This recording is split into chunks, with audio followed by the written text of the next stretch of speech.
এক পা ভুল আর মুহূর্তে সবকিছু শেষ।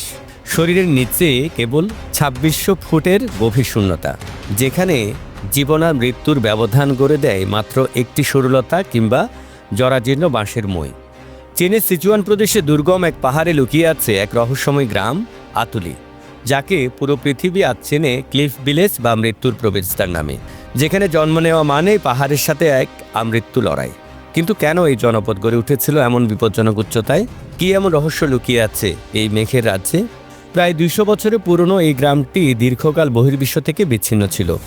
সবচেয়ে ভয়ঙ্কর ছিল এখানকার শিশুদের স্কুলে যাওয়া দৃশ্য।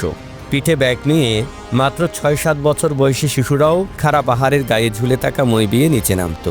সামান্য এক মুহূর্তের অসতর্কতা মানে ছিল অবধারিত মৃত্যু। ২০১৬ সালে এই দুঃসাহসিক যাত্রার ছবি ইন্টারনেটে ভাইরাল হলে নড়েচড়ে বসে প্রশাসন। গ্রামবাসীদের কষ্ট লাঘবে সরকার সেখানে ২৫৫৬টি ধাপ বিশিষ্ট একটি বিশাল লোহার সিঁড়ি তৈরি করে দেয়। বর্তমানে এটি বিশ্বের সবচেয়ে উঁচুতে অবস্থিত স্টিল ল্যাডার হিসেবে গিনেস ওয়ার্ল্ড রেকর্ড বুকেও নাম লিখিয়েছে। তবে কেবল সিঁড়ি নয়, বদলে গেছে এখানকার জীবনযাপনের ধরনও। ২০২০ সাল থেকে এই গ্রামের চিত্র পুরোপুরি বদলে যায়।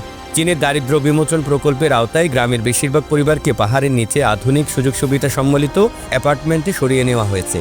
কিন্তু গ্রামটি হারিয়ে যায়নি। দুর্গম সেই এলাকাটি এখন বিশ্বের অন্যতম আকর্ষণীয় পর্যটন কেন্দ্রে পরিণত হয়েছে। দুর্গম পাহাড় জয় করে উন্নয়নের এই গল্পটি কেবল একটি গ্রামের গল্প নয়, এটি মানুষের অদম্য ইচ্ছাশক্তির প্রমাণ। ক্লিফ ভিলেজ আজ বিচ্ছিন্ন কোনো জনপদ নয়, বরং এটি আধুনিক চীনের এক সফল পরিবর্তনের প্রতীক।